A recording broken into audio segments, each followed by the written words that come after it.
सबसे पहले आपको मध्य प्रदेश के नए मुख्यमंत्री के बारे में बताएंगे, जिनकी चारों तरफ पूरे देश में चर्चा हो रही है और लोग ये जानना चाहते हैं कि मोहन यादव आखिर हैं कौन। मध्य प्रदेश में इस बार ना तो शिवराज सिंह चौहान मुख्यमंत्री बने, ना ज्योतिरादित्य सिंधिया बने, ना नरेंद्र सिंह तोमर बने, ना प्रहलाद पटेल बने और ना ही कैलाश विजयवर्गीय को मुख्यमंत्री बनाया गया। और आप देख लीजिए, एक हफ्ते से मीडिया, बड़े बड़े राजनीतिक विश्लेषक आपको यही लिस्ट दिखा रहे थे कि इन्हीं में से कोई बनेगा। बल्कि मध्य प्रदेश में इस बार जिस नेता को मुख्यमंत्री पद के लिए चुना गया है, उनका नाम है मोहन यादव। और यह वो नाम है जिसके बारे में किसी ने दूर दूर तक सोचना तो छोड़ दीजिए, कल्पना भी नहीं की थी। बीजेपी के नेता, बड़ी बड़ी विपक्षी पार्टियां, बड़े बड़े राजनीतिक विश्लेषक और यहां तक कि मीडिया भी यही मानकर चल रहा था कि बीजेपी की पहली पंक्ति में बैठे किसी नेता को मध्य प्रदेश का मुख्यमंत्री बनाया जाएगा। और इसके लिए लोग पारंपरिक परिभाषाओं के दायरे में रहकर सोच रहे थे। हमारे यहां एक परंपरा सी बनी हुई है, एक राजनीतिक कॉम्बिनेशन है, एक राजनीतिक कैलकुलेशन है और उसी कैलकुलेशन के दायरे में रहकर तमाम विश्लेषक आपको नाम बता रहे थे। लेकिन ये वो नाम थे जो पहली पंक्ति में बैठे हुए नेताओं के दिखाई देते हैं। लेकिन बीजेपी ने यह साबित कर दिया कि वो पहली पंक्ति में बैठे नेताओं पर नहीं, बल्कि आखिरी पंक्ति में बैठे नेताओं और उनके टैलेंट पर भी उतनी ही नजर रखती है और फिर वो पूरे देश को या किसी को भी हैरान कर सकती है। यह तस्वीर आज की है जिसमें मोहन यादव आपको बहुत पीछे नजर आएंगे। इस तस्वीर में अगर आप देखेंगे तो मोहन यादव आपको शायद बहुत पीछे हैं और कोई ये कहे कि इनमें से मुख्यमंत्री कौन होगा तो शायद यही कहा जाएगा कि जो प्रथम पंक्ति में लोग बैठे हैं, इन्हीं में से कोई मुख्यमंत्री बनेगा। लेकिन देखिए, मुख्यमंत्री कौन बना? मुख्यमंत्री बने मोहन यादव। और मोहन यादव कहां पर खड़े हुए हैं आप देख लीजिए। और यही बीजेपी की खूबी है, जो बीजेपी को बाकी पार्टियों से अलग बनाती है। यानी सबसे पिछली पंक्ति में खड़े एक नेता को उन्होंने पहचाना और उस नेता को इतना बड़ा पद दे दिया, इतना बड़ा मौका दे दिया। छत्तीसगढ़ और मध्य प्रदेश में मुख्यमंत्री के चुनाव से आज आप यह भी समझ जाएंगे कि बीजेपी अपने गुजरात मॉडल को हर जगह फॉलो कर रही है। हर राज्य में गुजरात मॉडल फॉलो हो रहा है। आपको याद होगा, पिछले साल जब गुजरात में विधानसभा के चुनाव हुए, तब उससे पहले भूपेंद्र पटेल को मुख्यमंत्री बनाने पर भी लोग ऐसे ही हैरान हो गए थे। इनके नाम की भी किसी ने कल्पना तक नहीं की थी। इसी तरह बीजेपी ने उत्तराखंड में पुष्कर सिंह धामी को जब पहली बार मुख्यमंत्री बनाया, तब वहां पर भी लोग हैरान हो गए थे। अगर और थोड़ा और पीछे जाएं तो वर्ष 2017 में उत्तर प्रदेश में योगी आदित्यनाथ को मुख्यमंत्री बनाकर भी बीजेपी ने पूरे देश को चौंका दिया था। आज योगी आदित्यनाथ ने अपना एक मॉडल जरूर बना लिया है। आज वो बेहद सफल मुख्यमंत्री हैं, बीजेपी के सर्वश्रेष्ठ मुख्यमंत्री माने जाते हैं। लेकिन जब उन्हें बनाया गया था तब बहुत सारे लोग चौंक गए थे, हैरान हो गए थे और यह सोच रहे थे कि बीजेपी का यह कदम ठीक नहीं होगा। इसी तरह याद कर लीजिए, हरियाणा में मनोहर लाल खट्टर को मुख्यमंत्री बनाकर बीजेपी ने उस समय सारी भविष्यवाणियों को फेल कर दिया था। और आपको याद होगा, पिछले हफ्ते शुक्रवार को इसी शो में मैंने तब भी आपसे कहा था कि इन राज्यों में बीजेपी किसी नए नेता को मुख्यमंत्री बनाएगी और इन राज्यों में भी गुजरात मॉडल पर ही नए मुख्यमंत्रियों का चुनाव होगा।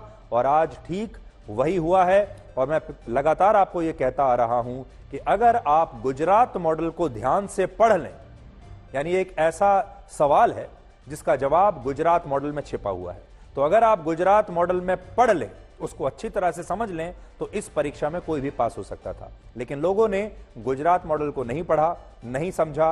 अब देखिए, वही हो रहा है जो गुजरात में हुआ था। और यह बात मैंने आपको पिछले शुक्रवार को बताई थी। क्या कहा था आप खुद सुनिए।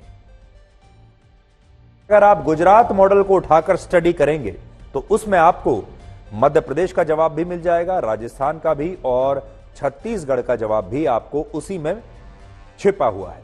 पिछले 2 दिनों से जो शब्द चल रहा था वो था इंतजार, क्योंकि इंतजार लंबा लंबा चलता ही जा रहा था। फिर कल हमने एक शब्द आपको दिया था, वो था गुप्त, क्योंकि इंतजार तो चल रहा है लेकिन सूची और नाम बिल्कुल गुप्त है। आज का जो शब्द होगा वो होगा नया, कि जो कुछ होगा वो नया होगा। जो नाम होगा, जो कैबिनेट होगी, उसमें एक नयापन होगा। तो आज का शब्द हम कह सकते हैं कि वो है नया। तो इन राज्यों में जो भी कुछ हुआ है ये एक टीवी धारावाहिक की तरह है, आप इसे एक राजनीतिक धारावाहिक की तरह मान सकते हैं। पहले 2-3 दिन जो फ्लेवर था वो था इंतजार की घड़ी लंबी होती जा रही है, लोग इंतजार कर रहे हैं। उसके बाद दौर आया गुप्त का, यानी जो कुछ हो रहा है बिल्कुल गुप्त, किसी को कानो कान खबर नहीं है। उसके बाद दौर आया जिसमें मैंने आपको शब्द दिया था, वो था नया, यानी जो कुछ होगा नया ही होगा, पहले जैसा कुछ नहीं होगा, और वही हुआ। और आज अगर आप मुझसे पूछें तो आज जिन लोगों को बड़ी बड़ी उम्मीदें थी या जो लोग गलत साबित हुए हैं वो यही कहेंगे कि कल क्या हो किसने जाना। बीजेपी में कोई भी नेता अपने स्थायित्व को लेकर दावे से यह नहीं कह सकता कि आज वो जहां है कल भी वहीं रहेगा। केंद्रीय मंत्री आज आप हैं, हो सकता है कल आप विधायक बन जाएं, हो सकता है अगले दिन आप विधानसभा के स्पीकर बन जाएं। इसलिए कल क्या हो किसने जाना, ये आज का फ्लेवर है। उत्तर प्रदेश और छत्तीसगढ़ के बाद मध्य प्रदेश दूसरा ऐसा राज्य है जहां बीजेपी ने पूर्ण बहुमत होते हुए 2 उप मुख्यमंत्री बनाने का फैसला किया, और यह जिम्मेदारी जगदीश देवड़ा और राजेंद्र शुक्ला को सौंपी गई है। यानी मोहन यादव बने तो हैं लेकिन उनके साथ 2 उप मुख्यमंत्री भी होंगे। जगदीश देवड़ा मध्य प्रदेश में बीजेपी के सबसे वरिष्ठ विधायक हैं जो लगातार 6 बार विधानसभा का चुनाव जीत चुके हैं, और राजेंद्र शुक्ला को मध्य प्रदेश में बीजेपी का सबसे अनुभवी मंत्री कहा जाता है क्योंकि वो 5 बार कैबिनेट मिनिस्टर रह चुके हैं और इस बार वो नई सरकार में उप मुख्यमंत्री होंगे। यानी ये जो 2 कद्दावर नेता हैं, जो बहुत ही अनुभवी नेता हैं, ये अपने से जूनियर नेता के अंडर काम करेंगे। इनका जो जूनियर नेता है वो मुख्यमंत्री है और ये दोनों अपने जूनियर जो बहुत अनुभव में उनसे बहुत कम है उसके नीचे ये 2 उप मुख्यमंत्री काम करेंगे। यही बीजेपी का मॉडल है और यही गुजरात मॉडल है। यहां बड़ी बात यह है कि मध्य प्रदेश के दोनों उप मुख्यमंत्री उम्र में मुख्यमंत्री मोहन यादव से काफी बड़े हैं और अनुभवी भी हैं, जैसा मैंने आपको कहा। देखिए, जगदीश देवड़ा 66 वर्ष के हैं और राजेंद्र शुक्ला 59 वर्ष के हैं, जबकि मुख्यमंत्री मोहन यादव 58 वर्ष के हैं। इससे भी बड़ी बात यह है कि राजनीति में शिवराज सिंह चौहान मोहन यादव से 23 साल सीनियर है। शिवराज सिंह चौहान वर्ष 1990 में पहली बार विधायक बने थे और मोहन यादव वर्ष 2013 में, यानी आज से सिर्फ 10 साल पहले पहली बार विधायक बने थे, और अभी वो उज्जैन दक्षिण सीट से बीजेपी के विधायक हैं। और इसीलिए अभी बहुत सारे लोगों को यह बात समझ में नहीं आ रही कि बीजेपी ने मोहन यादव को मुख्यमंत्री पद के लिए क्यों चुना। हालांकि इसका एक ही उनका परिवार तो यह कहता है कि यह सिर्फ महाकाल का आशीर्वाद है और यह आशीर्वाद मोहन यादव को प्राप्त हो गया। लेकिन बड़ी बात यह है कि मामा की जगह मोहन बीजेपी के मुख्यमंत्री कैसे बने, सब लोग इसी का जवाब तलाशने में लगे हुए हैं। तो इसका पहला कारण यह है कि मध्य प्रदेश में बीजेपी शिवराज सिंह चौहान को हटाकर एक ऐसे नेता को मुख्यमंत्री बनाना चाहती थी जो शिवराज सिंह चौहान की तरह ही ओबीसी समुदाय से आता हो, और मोहन यादव ओबीसी समुदाय से ही हैं। दूसरा, मोहन यादव पर शिवराज सिंह चौहान भी खुद काफी भरोसा करते हैं और इसीलिए पार्टी ने मोहन यादव को मुख्यमंत्री बनाया, जिससे टकराव की जो थोड़ी बहुत गुंजाइश भी थी वो खत्म हो गई। और आज जो मैं तस्वीर आपको दिखाऊंगा उसमें शिवराज सिंह चौहान खुद मोहन यादव के सिर पर अपना हाथ रखकर उन्हें आशीर्वाद दे रहे हैं। देखिए ये तस्वीर, और शिवराज सिंह चौहान काफी खुश नजर आ रहे हैं, प्रसन्न नजर आ रहे हैं, और उन्हें अभी ये लगता होगा कि उनके कंधे पर हाथ भी है। इससे पहले उन्होंने उनके सिर पर भी हाथ रखकर आशीर्वाद दिया था।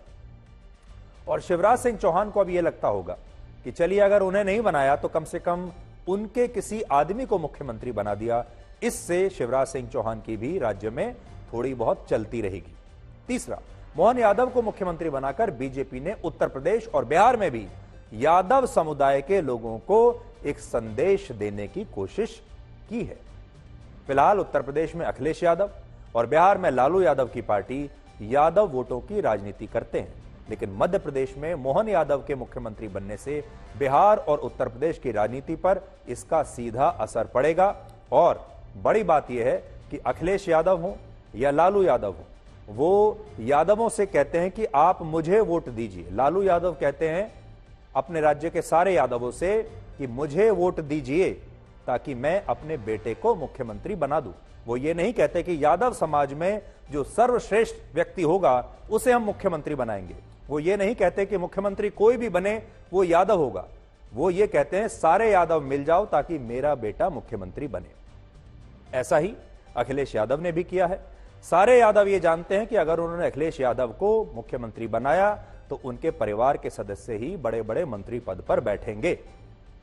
लेकिन मोहन यादव उस तरह की पारिवारिक राजनीति नहीं करते और बीजेपी वैसी राजनीति नहीं करती जैसी कि बाकी के पार्टियां करती हैं। और इसीलिए बीजेपी ने मोहन यादव को मुख्यमंत्री बनाकर यह बताने की कोशिश की है कि वो कैसे लालू यादव से अलग हैं, कैसे अखिलेश यादव से अलग हैं, कैसे गांधी परिवार से अलग हैं और कैसे उस हर रीजनल क्षेत्रीय पार्टी से अलग हैं जो कि अपनी जाति के वोट इसलिए लेती है ताकि वो अपने घर के बच्चे को मुख्यमंत्री बना सके। चौथा, मोहन यादव के लिए कहा जाता है कि वो हिंदुत्व की राजनीति करते हैं और हाल ही में उन्होंने कहा था कि अकबर और बाबर ग्रेट नहीं थे, लेकिन इतिहास में उन्हें महान साबित करने की कोशिश की गई। यानी कट्टर हिंदू माने जाते हैं, हिंदुत्व की राजनीति करते हैं और संघ परिवार के भी बहुत करीबी माने जाते हैं। मोहन यादव के बारे में सबसे बड़ी बात यह है कि वो बीजेपी में पहली पंक्ति के नहीं बल्कि आखिरी पंक्ति के नेता थे जिन पर कभी किसी का ध्यान गया ही नहीं। उदाहरण के लिए वर्ष 2018 में जब भोपाल में बीजेपी का कार्यकर्ता सम्मेलन हुआ और प्रधानमंत्री मोदी इस सम्मेलन में आए, तब मोहन यादव पीछे कहीं भीड़ में कुछ इस तरह से बैठे हुए थे। आज वो तस्वीर आपके लिए निकाली है, सोचिए। इसी तरह और यही वजह है कि आज जब मोहन यादव के नाम का ऐलान हुआ तो ज्यादातर लोग समझ ही नहीं पाए कि मोहन यादव है कौन, और फिर लोगों ने भीड़ में इस नाम को तलाशा और फिर बाद में पता चला कि मोहन यादव आखिर कौन है। तो इस तरह भीड़ में मोहन यादव बैठे हुए थे जब प्रधानमंत्री मोदी इस सम्मेलन में आए थे। इसी तरह अगर आप इस तस्वीर को देखेंगे जिसमें शिवराज सिंह चौहान मुख्यमंत्री की कुर्सी पर बैठे हुए हैं और मोहन यादव उन्हें एक फाइल के बारे में कुछ जानकारी दे रहे हैं, यह तस्वीर भी आप देख लीजिए।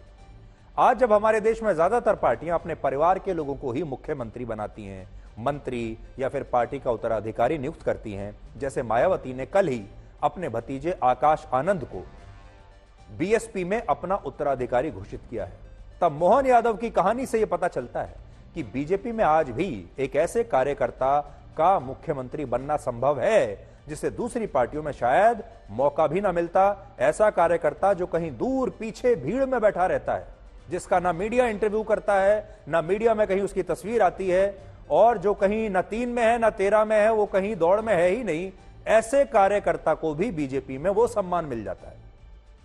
उदाहरण के लिए मोहन यादव ने अपने राजनीतिक जीवन की शुरुआत छात्र राजनीति से की और वर्ष 1982 में वो माधव विज्ञान यूनिवर्सिटी छात्र संघ के सह सचिव रहे और इसके बाद वर्ष 1991-92 में उन्हें एबीवीपी का राष्ट्रीय मंत्री बनाया गया।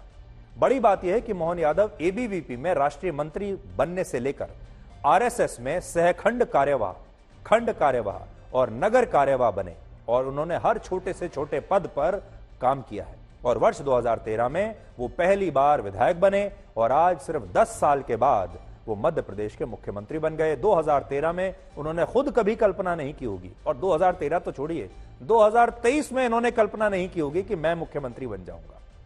मध्य प्रदेश बीजेपी में मोहन यादव की पहचान एक पढ़े लिखे और प्रोग्रेसिव नेता की है जिन्होंने पीएचडी की हुई है और बहुत सारे लोग उन्हें डॉक्टर मोहन यादव भी कहते हैं और उन्हें उज्जैन में शानदार विकास कार्यों के लिए अमेरिका के एक संगठन से पुरस्कार भी मिला था और अब बीजेपी ने भी उन्हें मुख्यमंत्री बनाकर सबसे बड़ा पुरस्कार उनके जीवन का दे दिया है। हमने सबने मिलकर संकल्प किया, मेरे जैसे छोटे कार्यकर्ता को एक बड़ी जवाबदारी दी। मैं जवाबदारी की इस बड़े काम को बता सकता हूं कि केवल ये भाजपा ही है जो सामान्य से छोटे से कार्यकर्ताओं को भी इतनी बड़ी जवाबदारी देती है। यही हमारा अपना भाजपा का चरित्र है। भाजपा के इस नए दायित्व के मैं लिए हृदय से आभार भी मानता हूं और आप सबके विश्वास के साथ निश्चित रूप से जो विकास का कारवा बढ़ाया माननीय मुख्यमंत्री शिवराज सिंह जी चौहान ने और यशस्वी प्रधानमंत्री के नेतृत्व में, निश्चित रूप से हम इसको आगे बढ़ाएंगे। मध्य प्रदेश को नए मुख्यमंत्री मिल गया, उनको बहुत बधाई, उनका अभिनंदन।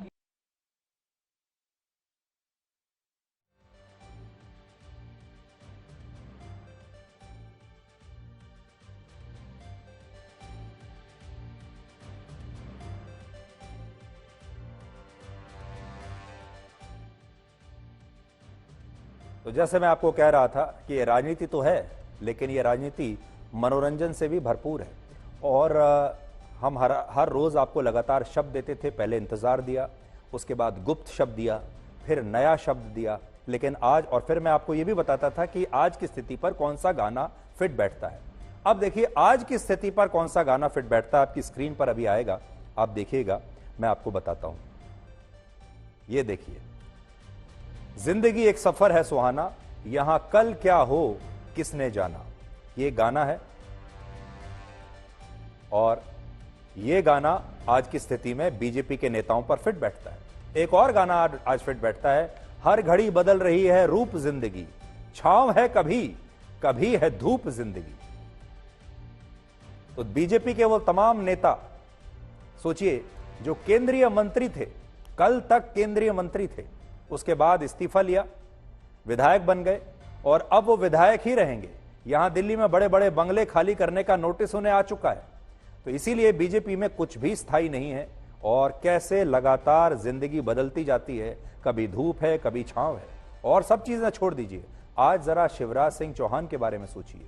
उन्होंने 2/3 बहुमत पार्टी को दिलाया, इतना शानदार बहुमत दिलाया, इतने जबरदस्त तरीके से बीजेपी को वापस सत्ता तक पहुंचाया। लेकिन शिवराज सिंह चौहान भी एक बार भी ये नहीं कह पाए कि नहीं, मेरा दावा बनता है और मैं मुख्यमंत्री बनूंगा, क्योंकि मेरी सरकार के कामों के आधार पर बीजेपी यहां तक जीती है। मैंने इतनी अच्छी अच्छी योजनाएं बनाई, मैं लाडली योजना को लेकर आया। आज शिवराज सिंह चौहान भी चुप होकर बैठ गए और मोहन यादव के नाम का प्रस्ताव कर दिया, और मोहन यादव को चुपचाप अपना आशीर्वाद दे दिया। यह है बीजेपी। अब आपको लेकर चलते हैं जयपुर। इसलिए जयपुर लेकर चल रहे हैं क्योंकि छत्तीसगढ़ की तस्वीर साफ हो गई, भोपाल की तस्वीर भी साफ हो गई। अब एक राज्य बचा है, वो है जयपुर। इसलिए शरद कुमार आज हमारे साथ हैं। शरद, अभी तक हमने 2 राज्यों में जो कुछ देखा, उससे ऐसा लगता है कि वसुंधरा राजे का तो कोई चांस नहीं है। क्या आपको ऐसा लगता है कि जो हमने अभी अभी आज भोपाल में देखा, आज वैसा ही कुछ हम जयपुर में भी देखने वाले हैं? और कुछ ऐसा होने वाला है जहां तक हमारी कल्पना भी जा नहीं सकती। जहां हमारी कल्पना खत्म हो जाती है, वहां मोदी जी के सोचने की शुरुआत होती है। सुधीर जी, वही मैं सोच रहा था, आप जब कह रहे थे कि कैसे विष्णुदेव साय का नाम रमन सिंह ने पुकारा और मोहन यादव के सिर पर हाथ रखकर शिवराज सिंह ने आशीर्वाद दिया। वसुंधरा राजे क्या करेंगी अगर उनका नाम नहीं आता है? तो बंगले पर थोड़ा सन्नाटा तो छा गया है, रौनक सारी आ गई है बीजेपी दफ्तर में, दिवाली की तरह बीजेपी दफ्तर सज गया है, गुब्बारे लगाए जा रहे हैं। मगर देखिए, मैं हाथ के हाथ ये 115 लोगों की सूची लेके आया हूं, और मैं सबका बायोडाटा पढ़ रहा हूं, क्योंकि बड़े तफसील से आप मोहन यादव का बायोडाटा पढ़ रहे थे। मैं सोच रहा हूं कि किसी का नाम आ सकता है, पहले ही याद कर लूं।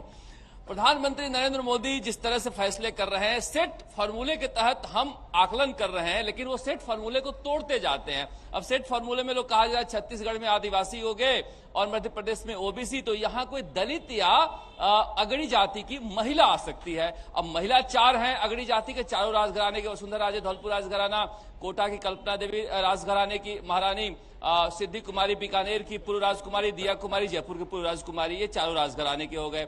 4 दलित हुई। एक ज्यादा नाम लिया जा रहा है नीता बघेल का, जो 4 बार की विधायक है, मंत्री भी हैं, संघ निष्ठ कार्यकर्ता हैं और अजमेर दरगाह इलाके से जीत कर आती हैं। डॉक्टर मंजू माघबार का भी नाम लिया जा रहा है, नौक्षम चौधरी का नाम लिया जा रहा है, और शोभा चौहान का, ये चारों दलित हैं। तो ये हो गए। बाकी भजनलाल शर्मा का भी नाम लिया जा रहा है। तो आज जो कल बड़े बड़े नाम हम ले रहे थे, वो सारे बड़े नाम लोग ले नहीं रहे हैं, आज छोटे छोटे नाम निकाल के ला रहे हैं। क्या पता प्रधानमंत्री नरेंद्र मोदी की नजर इन पर हो। लेकिन मैं फिर कह रहा हूं कि क्या लेकर आएंगे पता नहीं, उन्हीं को पता होगा। वसुंधरा राजे ने दूसरे कार्यकाल में अपना एक टैगलाइन निकाला था टूरिज्म का, जाने क्या दिख जाए, तो वही वो भी सोच रही होंगी कि जाने क्या दिख जाए। मगर देखिए, प्रधानमंत्री नरेंद्र मोदी अपने सेट फॉर्मूले को ही तोड़ते रहते हैं।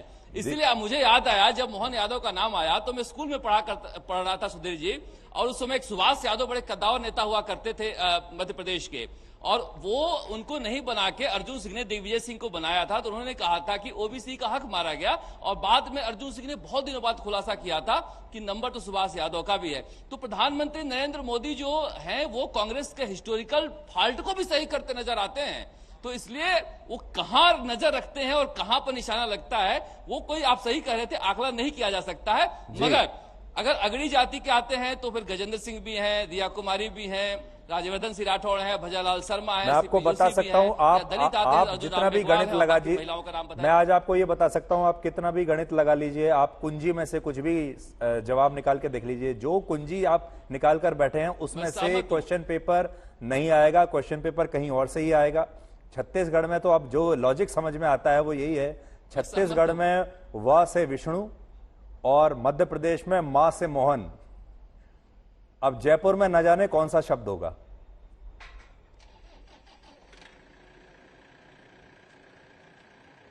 अब तो पता नहीं प्रधानमंत्री नरेंद्र मोदी जिस तरह से एक नई पीढ़ी को तैयार कर रहे हैं, मुझे आपने सही कहा वसुंधरा राजे का बहुत ज्यादा लगता नहीं है, मगर जिस तरह से सुबह से वो कैंपेन कर रही है पिछले 3-4 दिनों से, क्या इतनी आसानी से वो हथियार डाल देंगी या फिर अंदर भी विधायक दल की बैठक में कुछ हो सकता है? लोगों के मन में एक भ्रम है, लेकिन ये जीत प्रधानमंत्री नरेंद्र मोदी की है।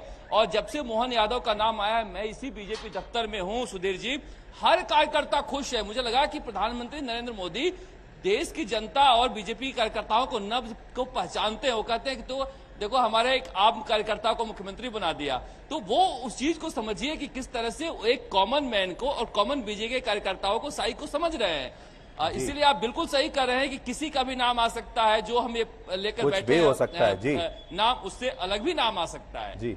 पर शरद बहुत बहुत शुक्रिया, और मैं ये बता सकता हूं कि आप जिस जगह पर खड़े हुए हैं वहां पर उत्तेजना बहुत चरम पर होगी, और इस तरह की जब स्थिति होती है तो किसी भी एक पॉलिटिकल जर्नलिस्ट को, पत्रकार को बड़ा मजा आता है, आनंद आता है, इसमें सीखने की भी बहुत सारी चीजें होती हैं। इसलिए आपका बहुत बहुत शुक्रिया।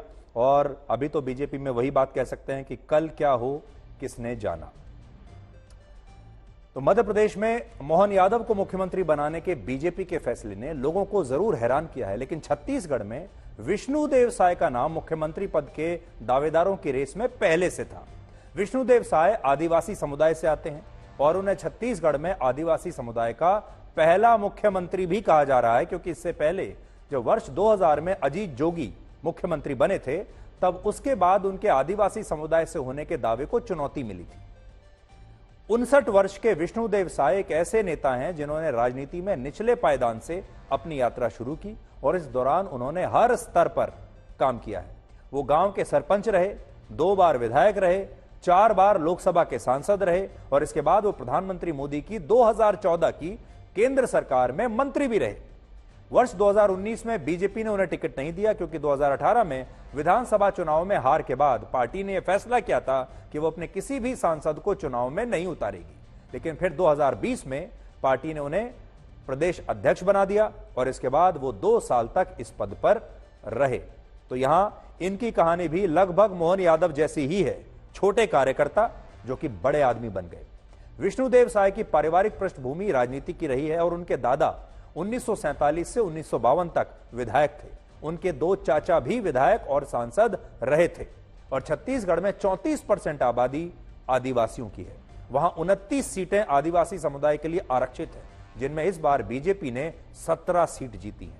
पिछले चुनाव में बीजेपी इन सीटों पर पिछड़ गई थी और कांग्रेस ने 29 में से 27 सीटें जीती थी। लेकिन इस बार यहां के आदिवासी वोटर्स ने बीजेपी को वोट दिए, जिसमें एक बड़ी भूमिका विष्णुदेव साय की रही, और बीजेपी के शीर्ष नेताओं की नजर उन पर पहले से थी। और गृह मंत्री अमित शाह ने इस बार चुनाव प्रचार के दौरान एक चुनावी रैली में कहा था कि लोग उन्हें वोट देकर विधायक बनाएं, इसके बाद वो विष्णु जी को बड़ा आदमी बना देंगे। विष्णुदेव जी हमारे अनुभवी कार्यकर्ता है, नेता है, सांसद रहे, विधायक रहे, प्रदेश अध्यक्ष रहे। एक अनुभवी नेता को आपके सामने भारतीय जनता पार्टी लेकर आई है। आप इनको विधायक बना दो, उनको बड़ा आदमी बनाने का काम हम करेंगे। छत्तीसगढ़ में लोकसभा की 11 सीटें हैं, जिनमें से बीजेपी ने पिछले चुनाव में 8 सीटें जीती थीं। बीजेपी ने पिछले साल द्रौपदी मुर्मू के रूप में देश को पहला आदिवासी राष्ट्रपति दिया, और बीजेपी ने ही अब छत्तीसगढ़ में मुख्यमंत्री की जिम्मेदारी विष्णुदेव साय को सौंपकर लोकसभा चुनाव से पहले आदिवासी मतदाताओं को एक संदेश भी दिया है। तो छत्तीसगढ़ में आदिवासी, मध्य प्रदेश में ओबीसी। अब हम आपको कश्मीर में अनुच्छेद 370 हटाने के मामले पर सुप्रीम कोर्ट के फैसले का एक विश्लेषण दिखाएंगे, जिसमें सीखने के लिए, जानने के लिए, देखने के लिए बहुत कुछ है। सुप्रीम कोर्ट ने साफ कह दिया आज अपने फैसले में कि अनुच्छेद 370 हटाने का सरकार का फैसला बिल्कुल सही था। लेकिन आज बड़ा मुद्दा यह है कि हमारे देश में कुछ विपक्षी नेताओं ने बात बात पर सुप्रीम कोर्ट जाने का एक राजनीतिक बिजनेस मॉडल बना लिया है। और अब हमारे देश में राम से लेकर रफाल तक, ट्रिपल तलाक से लेकर आतंकवादियों की फांसी तक, हर मामले को सुप्रीम कोर्ट तक घसीटा जाता है और कोशिश की जाती है विपक्षी पार्टियों द्वारा कि सुप्रीम कोर्ट का इस्तेमाल करके सरकार के बड़े फैसलों को ब्लॉक किया जाए। लेकिन सवाल यह है कि क्या यह सुप्रीम कोर्ट के वक्त की भी बर्बादी नहीं है? आज अनुच्छेद 370 के मुद्दे पर सुप्रीम कोर्ट ने जो ऐतिहासिक फैसला सुनाया है, उस फैसले में 8 बड़ी बातों का जिक्र है, जो मैं जल्दी जल्दी आपको बता देता हूं। पहली बात, अनुच्छेद 370 कभी भी भारतीय संविधान का स्थायी प्रावधान नहीं था और अनुच्छेद 370 खुद कहता है कि इसे समाप्त किया जा सकता है, इसलिए सरकार ने इसे समाप्त करके कुछ भी गलत नहीं किया। दूसरा, अनुच्छेद 370 को समाप्त करने के लिए भारत के राष्ट्रपति द्वारा जारी किया गया आदेश पूरी तरह से वैध था, कानूनी था। तीसरा, सुप्रीम कोर्ट ने इस दलील को भी खारिज किया कि अनुच्छेद 370 को समाप्त करने के लिए जम्मू कश्मीर के विधानमंडल की सहमति अनिवार्य थी। अनुच्छेद 1 इस बात को स्पष्ट करता है कि जम्मू कश्मीर भारत का अभिन्न अंग है। देखिए कितनी बड़ी बात है, जम्मू कश्मीर भारत का अभिन्न अंग है, और यह सुनकर किसी भी भारतीय को गर्व होगा। लेकिन सोचिए, कुछ लोग हमारे देश में ऐसे भी हैं जो कहते हैं कि अभिन्न अंग नहीं है। पांचवां पॉइंट, जम्मू कश्मीर के पास देश के अन्य राज्यों से अलग कोई संप्रभुता नहीं है और यह भी देश के अन्य राज्यों के जैसा ही है। तो देखिए सुप्रीम कोर्ट क्या कह रहा है कि आज जम्मू कश्मीर भी उत्तर प्रदेश जैसा ही है, पंजाब जैसा ही है, छत्तीसगढ़ या मध्य प्रदेश जैसा ही है, इसमें कुछ अलग खास नहीं है। छठा, लद्दाख को अलग केंद्र शासित प्रदेश बनाने का फैसला भी संविधान की प्रक्रिया के अनुकूल था, यह भी सुप्रीम कोर्ट ने कह दिया।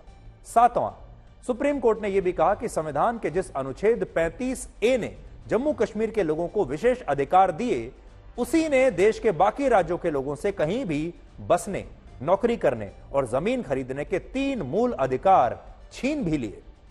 और आखिरी बात यह कही कि जम्मू कश्मीर को पूर्ण राज्य का दर्जा जल्द से जल्द बहाल किया जाए। और इसी फैसले में अदालत ने चुनाव आयोग को 30 सितंबर 2024 तक जम्मू कश्मीर में विधानसभा के चुनाव कराने के लिए भी कहा है। सुप्रीम कोर्ट की जिस संविधान पीठ ने इस मामले में आज फैसला सुनाया, उसमें मुख्य न्यायाधीश जस्टिस DY चंद्रचूड़ के अलावा justice Sanjay Kishan Kaul, justice Sanjiv Khanna, justice BR Gavai और जस्टिस सूर्यकांत शामिल हैं। और यहां एक बड़ी बात यह है कि 5 जजों की इस बेंच में इस विषय को लेकर 3 अलग अलग जजमेंट थे, लेकिन इन तीनों जजमेंट्स का निष्कर्ष एक ही था कि जम्मू कश्मीर से अनुच्छेद 370 को समाप्त करना सही था। We have held that Article 370 is a temporary provision on a reading of the historical context in which it was included. Article 370 was introduced to serve 2 purposes. First, the transitional purpose to provide for an interim arrangement until the Constituent Assembly of the state was formed and could take a decision. And second, a temporary purpose, an interim arrangement in view of the special circumstances because of the war conditions in the state. See, we have held that a textual reading of Article 370 also indicates that it is a temporary provision. Bharat के तत्कालीन राष्ट्रपति रामनाथ कोविंद ने 5 अगस्त 2019 को जम्मू कश्मीर से अनुच्छेद 370 को समाप्त करने का आदेश दिया था। आज आपको सुनने में यह बात कुछ भी अटपटी नहीं लगती होगी, क्योंकि इस बात को बहुत वर्ष हो चुके हैं, 2019 की बात है।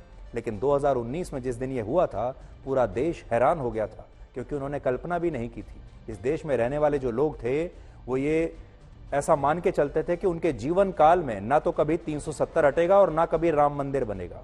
और जिस दिन 370 हटा, उस दिन उन्हें अपने कानों पर विश्वास नहीं हो रहा था। और इस आदेश के अगले ही दिन 6 अगस्त 2019 को सुप्रीम कोर्ट में इस फैसले को चुनौती देने वाली पहली याचिका भी दायर हो गई थी और बाद में इन याचिकाओं की संख्या 23 तक हो गई। सोचिए 23 याचिकाएं दायर हुई सुप्रीम कोर्ट में। और इन याचिकाकर्ताओं में कौन थे देखिए, बड़े बड़े वकील थे, बड़े बड़े नेता, पत्रकार और कुछ सामाजिक कार्यकर्ता भी शामिल थे। और इनमें फारूक अब्दुल्ला की पार्टी नेशनल कॉन्फ्रेंस के लोकसभा सांसद अकबर लोन का भी नाम था, जिन्होंने इस फैसले को सुप्रीम कोर्ट में चुनौती दी। अब देखिए अकबर लोन जो सुप्रीम कोर्ट गए, ये वही नेता हैं जिन्होंने एक बार जम्मू कश्मीर की विधानसभा में पाकिस्तान जिंदाबाद के नारे लगाए थे। और इस मामले में जब सुनवाई हो रही थी तब उन्हें हलफनामा देकर अदालत को यह बताना पड़ा कि उनकी भारत के संविधान में पूरी निष्ठा है, पूरी आस्था है। तो ऐसे ऐसे लोग हैं जो सुप्रीम कोर्ट गए थे, जो चाहते थे कि अनुच्छेद 370 वहां से ना हटे और जम्मू कश्मीर वैसा ही रहे जैसा कि पिछले 75 वर्षों से हम देखते आ रहे हैं। सोचिए ऐसे नेता जम्मू कश्मीर में अनुच्छेद 370 को बहाल करने के लिए सुप्रीम कोर्ट में मुकदमा लड़ रहे थे। इसलिए आज यहां एक बड़ा सवाल यह भी है कि क्या जिस सुप्रीम कोर्ट में लगभग 70,000 मामले लंबित हैं, उस सुप्रीम कोर्ट में ऐसे मामले पर लगभग 4 वर्ष तक कार्रवाई चलना अदालत के समय की बर्बादी नहीं है? क्या यह हमारे देश का सबसे महत्वपूर्ण और सबसे जरूरी मुद्दा था जिस पर हमने 4 साल अपनी सुप्रीम कोर्ट के, अपने जजों के बर्बाद कर दिए? और वो 70,000 मामले जो आज भी लाइन में खड़े होकर इंतजार कर रहे हैं और जानते हैं कि अगले 10 साल तक भी उनका नंबर नहीं आने वाला, जो आम लोगों की जो मामले हैं, जो गरीब लोगों के मामले हैं, उनका क्या होगा? और अगर ऐसा है तो क्या इसके लिए इन याचिकाकर्ताओं की जिम्मेदारी आज तय नहीं होनी चाहिए, जिन्होंने 4 वर्ष सुप्रीम कोर्ट के बर्बाद किए और 70,000 लोग जो लाइन में लगे हुए थे सुप्रीम कोर्ट में अपनी सुनवाई के लिए, उन्हें लाइन में और पीछे कर दिया, सिर्फ इसलिए क्योंकि ये उनके राजनीतिक बिजनेस मॉडल को सूट करता है। अब इन लोगों ने एक बिजनेस मॉडल बना लिया है कि कोई भी बड़ा फैसला आए सुप्रीम कोर्ट में जाकर उसे अटका दो। यह सवाल इसलिए पूछा जा रहा है क्योंकि आज मुख्य न्यायाधीश जस्टिस DY चंद्रचूड़ ने खुद कहा कि केंद्र सरकार द्वारा लिए गए हर फैसले को कोर्ट में चुनौती नहीं दी जा सकती, और अगर ऐसा होता है तो इससे अराजकता फैल सकती है। सुप्रीम कोर्ट को यह बात इसलिए कहनी पड़ी क्योंकि हमारे देश में सरकार के हर फैसले को सुप्रीम कोर्ट में चुनौती देने का एक राजनीतिक बिजनेस मॉडल बन चुका है। आज हमारी आस्था से लेकर हमारी सेना से जुड़े सभी मामलों के तमाम फैसले सुप्रीम कोर्ट तक जाते हैं और वहां निर्धारित हो रहे हैं। हमारे देश में राम से लेकर रफाल तक, भगवान श्री राम थे या नहीं, यह सुप्रीम कोर्ट से तय होता है। भगवान राम के अपने देश में लोग सुप्रीम कोर्ट जाते हैं कहने के लिए कि राम तो थे ही नहीं। हम अपनी सेना के लिए कौन से लड़ाकू विमान खरीदेंगे, रफाल लेना सही है या गलत, यह भी सुप्रीम कोर्ट तय करता है। रफाल लड़ाकू विमानों का मामला आपको याद ही होगा। इसी तरह आतंकवादियों पर कार्रवाई का फैसला भी सुप्रीम कोर्ट तय कर रहा है, जिसमें संसद हमले के दोषी अफजल गुरु, मुंबई में सीरियल बम धमाका करने वाले आतंकवादी याकूब मेमन के लिए सुप्रीम कोर्ट में वर्षों तक कानूनी लड़ाई लड़ी जाती है। याकूब मेमन की फांसी को रुकवाने के लिए तो आधी रात को सुप्रीम कोर्ट में सुनवाई करनी पड़ी थी। जब सरकार 3 तलाक जैसा कोई अच्छा कानून लेकर आती है तो यह मामला भी सुप्रीम कोर्ट पहुंच जाता है। और यह सूची इतनी लंबी है कि यहां बताने बैठूंगा तो पूरा शो इसी में निकल जाएगा। हमारे देश में कोविड की वैक्सीन के खिलाफ भी लोग अदालत तक जाते हैं। सरकार द्वारा लाए गए नागरिकता कानून को भी अदालत में चुनौती मिलती है। इससे आप समझ सकते हैं कि अब कैसे हमारे देश में न्यायपालिका का दुरुपयोग हो रहा है और ये एक बिजनेस मॉडल बन चुका है कुछ एनजीओज का, कुछ विपक्षी दलों का, कुछ सामाजिक कार्यकर्ताओं का। इनका एक ग्रुप है और उनके नाम सब जानते हैं, उन वकीलों के नाम सब जानते हैं जो ये काम कर रहे हैं, उन नेताओं के नाम सब जानते हैं। इसके अलावा इससे यह भी पता चलता है कि ऐसे मुद्दों को लेकर हमारा समाज और हमारे देश के लोग कितने कंफ्यूज हैं कि वो सही और गलत के बारे में फैसला ले ही नहीं पा रहे। एक के बाद एक न जाने कितनी पीढ़ियां इसी कंफ्यूजन में चली गई। इस कंफ्यूजन को आप जम्मू कश्मीर के इस मामले से भी समझ सकते हैं। अनुच्छेद 370 के तहत आजादी के बाद जम्मू कश्मीर को विशेष राज्य का दर्जा दिया गया और इस विशेष दर्जे का मतलब यह था कि जम्मू कश्मीर का अलग संविधान होगा, अलग ध्वज होगा और प्रतीक चिन्ह अलग होगा। वहां के लोगों के पास दोहरी नागरिकता होगी जिसमें वो जम्मू कश्मीर के भी नागरिक होंगे और भारत के भी नागरिक होंगे। और इसमें यह प्रावधान भी था कि भारत के अन्य राज्यों के लोग जम्मू कश्मीर में जाकर बस नहीं सकते, नौकरी नहीं कर सकते, जमीन नहीं खरीद सकते। यानी यह कानून जम्मू कश्मीर को भारत की आत्मा से अलग करने वाला था और इसे समाप्त करने को लेकर हमारे देश में पहले दिन से असल में कोई कंफ्यूजन नहीं होना चाहिए था, लेकिन इसके बावजूद देश में अनुच्छेद 370 आजादी के बाद 70 वर्षों तक लागू रहा और लोग इसे लेकर हमेशा कंफ्यूज रहे। और कुछ लोग आज भी यही चाहते हैं कि वहां अनुच्छेद 370 लागू हो रहे।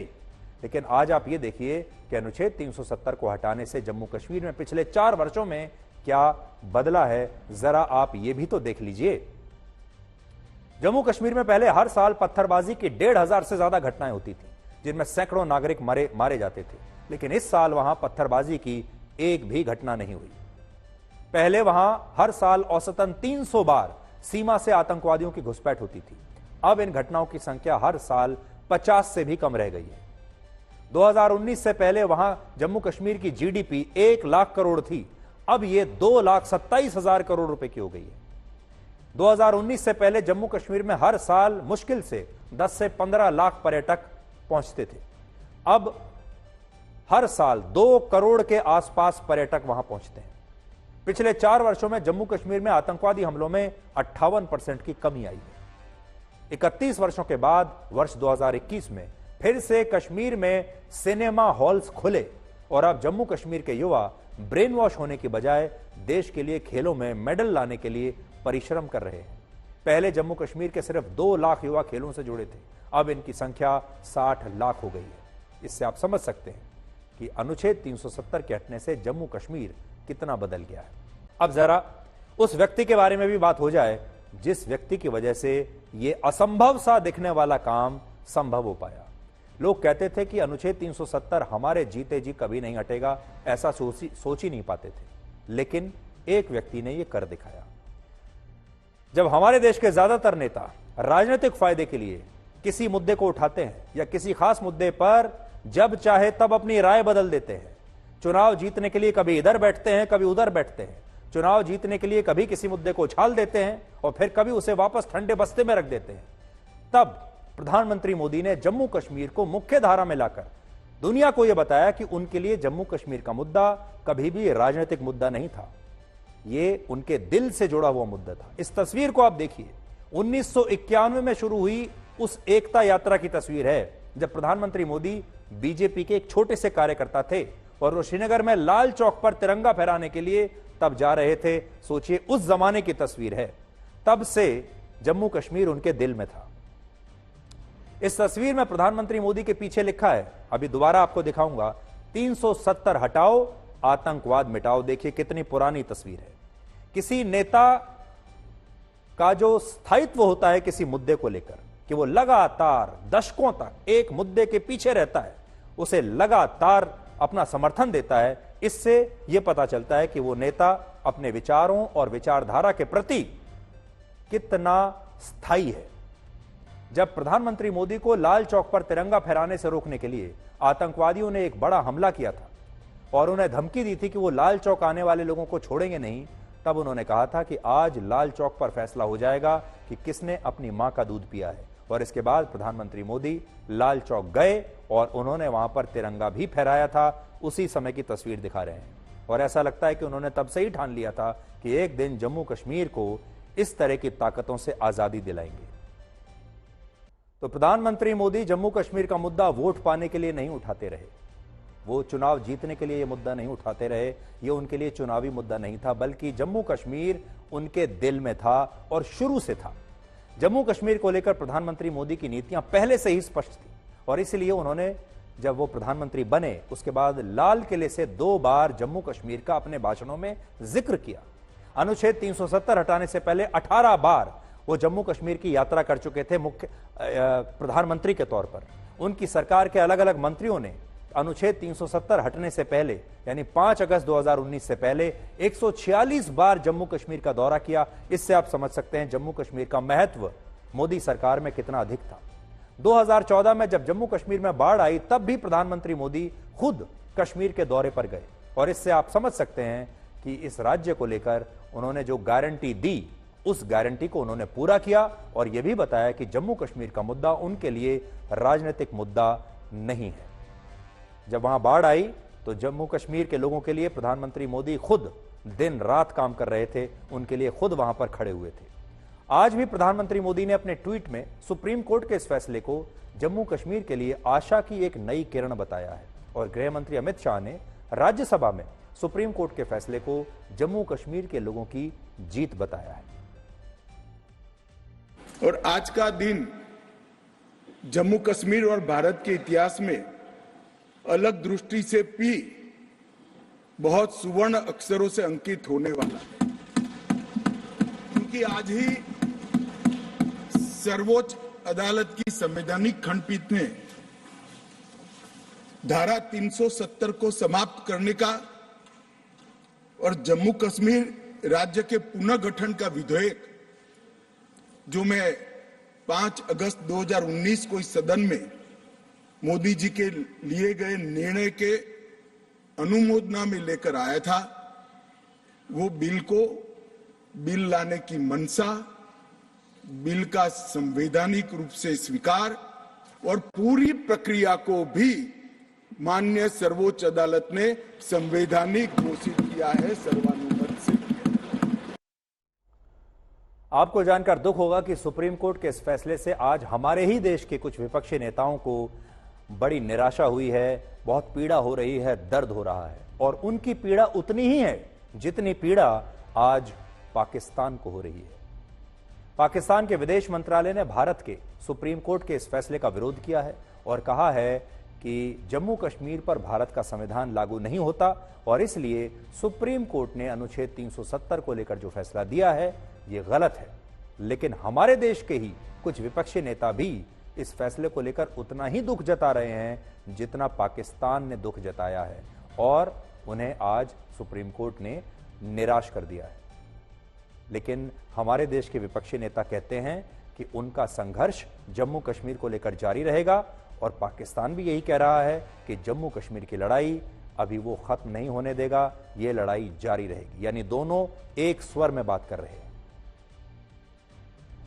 1950 में उनकी कोशिशें शुरू हुई 370 को कमजोर और उसके बाद खत्म करने के लिए। आखिरकार आज वो कुछ हद तक इसमें कामयाब हुए, लेकिन जहां अदालत में उनके हक में फैसले नहीं हुए वहां उन्होंने अपनी सियासी कोशिशें जारी रखी। तो इसी तरह हम ये कबूल करते हैं कि आज हम सुप्रीम कोर्ट में जम्मू कश्मीर लद्दाख के लोगों के लिए इंसाफ हासिल नहीं कर सके, लेकिन हम अपनी कोशिशें बंद नहीं करेंगे। हमारे मुखालफिन चाहते हैं कि हम उम्मीद छोड़ के दिल बर्दाश्ता होके शिकस्त को तस्लीम करें, पर ऐसा नहीं होना है। आप जानते हैं कि सुप्रीम कोर्ट ने यह कहा कि 370 आर्जी है, इसलिए इसको हटाया गया। ये हमारी हार नहीं है। जो यूनानिमस जजमेंट थी, ये सुनकर बहुत निराशा हुई, बहुत अफसोस हुआ। मैं शुरू से ही कह रहा था कि 2 अदारे हैं जो इसका फैसला कर सकता है, एक पार्लियामेंट, मरकजी सरकार और दूसरा सुप्रीम कोर्ट। और उसके बाद जो आज यूनानिमस फैसला आया उससे मेरे ख्याल में जम्मू कश्मीर के सभी लोग, चाहे वो कश्मीर के हों या जम्मू सूबा के, वो खुश नहीं है। 370 जब से ये देश में हमारे संविधान में शामिल हुई थी, उसी समय से ये टेम्पोररी के आधार पे हुई, ये टेम्पोररी एडहॉक मेजर। लेकिन उस समय ये 370 दिए गए थे, इसके पीछे जो कारण वो भी बताए गए थे। लेकिन सदन के अंदर बार बार हम ये गुहार लगाते आते थे कि इस एक स्टेट को अब भंग करके यूनियन टेरिटरी बना दिए तो स्टेट की मर्यादा कब वापस जाएगी। नहीं, आज जो फैसला आया हम उससे मुतमईन नहीं हैं और हमारा मानना यह है कि ये कॉन्स्टिट्यूशनल मेजॉरिटी जो लोग कह रहे हैं, अब कॉन्स्टिट्यूशनल मोरालिटी की आज जीत हुई है और मेजॉरिटी मोरालिटी की कामयाबी हुई है। इसमें कोई दो राय नहीं है कि कश्मीर हमेशा से भारत का एक अटूट हिस्सा रहा है, बट अटूट हिस्सा जब हम कहते हैं तो उसका जो रिलेशनशिप है यूनियन से, उसको तो आप डिनाई नहीं कर सकेंगे। सुप्रीम कोर्ट ने बहुत बारीकी से हर एक विषय को देखा है। जो मैंने सुना चीफ जस्टिस जो पढ़ रहे थे, उसमें एक एक क्लॉज, एक एक सब क्लॉज को उन्होंने देखा है और सब परिस्थितियां देखते हुए उन्होंने एक नतीजे पर पहुंचे हैं। मैं उसका स्वागत करता हूँ, क्योंकि बहुत दिनों से ये बात हवा में थी। तो अब कम से कम स्पष्ट हो गया है कि जो हुआ वो वैध था। हमारे देश के यशस्वी प्रधानमंत्री मोदी जी के नेतृत्व में भारत की सरकार ने जो धारा 370 समाप्त करने का निर्णय लिया था, उस पर सुप्रीम कोर्ट ने अपनी मोहर लगाई है। मैं सुप्रीम कोर्ट के इस निर्णय का स्वागत करता हूं। यहाँ खास बात आपको ये देखनी चाहिए कि डॉक्टर करण सिंह ने सुप्रीम कोर्ट के फैसले का स्वागत किया है। वो राजा हरि सिंह के बेटे हैं, जो कि जम्मू कश्मीर के राजा एक जमाने में हुआ करते थे। लेकिन बाकी नेताओं को देखिए, कितने दुखी हैं, कितने निराश हैं, और आज आपको इनके बारे में सोचना होगा। देखिए, ये वो फैसला है अनुच्छेद 370 का, जिस पर हमारे देश की संसद ने मोहर लगाई, हमारे देश के राष्ट्रपति ने इस पर हस्ताक्षर किए, और आज हमारे देश की सुप्रीम कोर्ट ने इसे सही साबित किया। फिर भी ये लोग इसे सही मानने के लिए तैयार नहीं। सोचिए, ये किसकी बात मानेंगे? इन तीनों की तो नहीं मानते। ये सुप्रीम कोर्ट को नहीं मानते, जब चुनाव हार जाते हैं तो इलेक्शन कमीशन को नहीं मानते, जब चुनाव हार जाते हैं तो इलेक्ट्रॉनिक वोटिंग मशीन्स के फैसले को नहीं मानते, ये सीबीआई को नहीं मानते, ये ईडी को नहीं मानते। जब ये हारते हैं तो ये किसी को नहीं मानते। आज इनका सही चरित्र आप देख लीजिए। ये इस तरह की निराशा अगर पाकिस्तान में होती, पाकिस्तान के नेताओं ने अगर ये किया होता, तो हमें समझ में आता। लेकिन दुख की बात यह है कि सब कुछ हमारे देश में यहीं रहने वाले लोग कर रहे हैं। अब आखिर में आपको कांग्रेस के सांसद धीरज साहू के कैश लोक में लेकर चलते हैं, जहां अब तक आयकर विभाग की अलग अलग टीमों को 353 करोड़ रुपए कैश बरामद हो चुका है। समझ लीजिए, इतना पैसा तो बैंक में भी नहीं होता। धीरज साहू झारखंड से कांग्रेस के राज्यसभा सांसद हैं, और पिछले साल अपने एफिडेविट में उन्होंने चुनाव आयोग को बताया था कि वो 34 करोड़ की संपत्ति के मालिक हैं और उन पर 2 करोड़ रुपए का लोन है। लेकिन सोचिए, उसी नेता के ठिकाने से आयकर विभाग को 353 करोड़ रुपए कैश बरामद होते हैं, जो ये कह रहा है कि मेरी संपत्ति 34 करोड़ की है। इसलिए चुनाव लड़ते समय जो इस तरह के नेता झूठ बोलते हैं, अपनी संपत्ति को छुपाते हैं, इस पर जरूर कार्रवाई होनी चाहिए। और यह भी देखना चाहिए कि कांग्रेस पार्टी को इनमें ऐसी कौन सी योग्यता, ऐसा कौन सा टैलेंट दिखाई दिया कि इन्हें एक नहीं 3 बार उन्होंने राज्यसभा का सदस्य बनाया, 2 बार लोकसभा की टिकट दी। ये तो बीजेपी की तरह पीछे बैठने वाले कार्यकर्ता भी नहीं थे कि इन्होंने बहुत मेहनत की हो। आज ये सवाल कांग्रेस से बनता है। और हमेशा याद रखें, सही फैसले लेना अनुभव से आता है, और अनुभव गलत फैसले लेने से आता है। इसलिए जिंदगी में फैसले लेने से डरिए मत।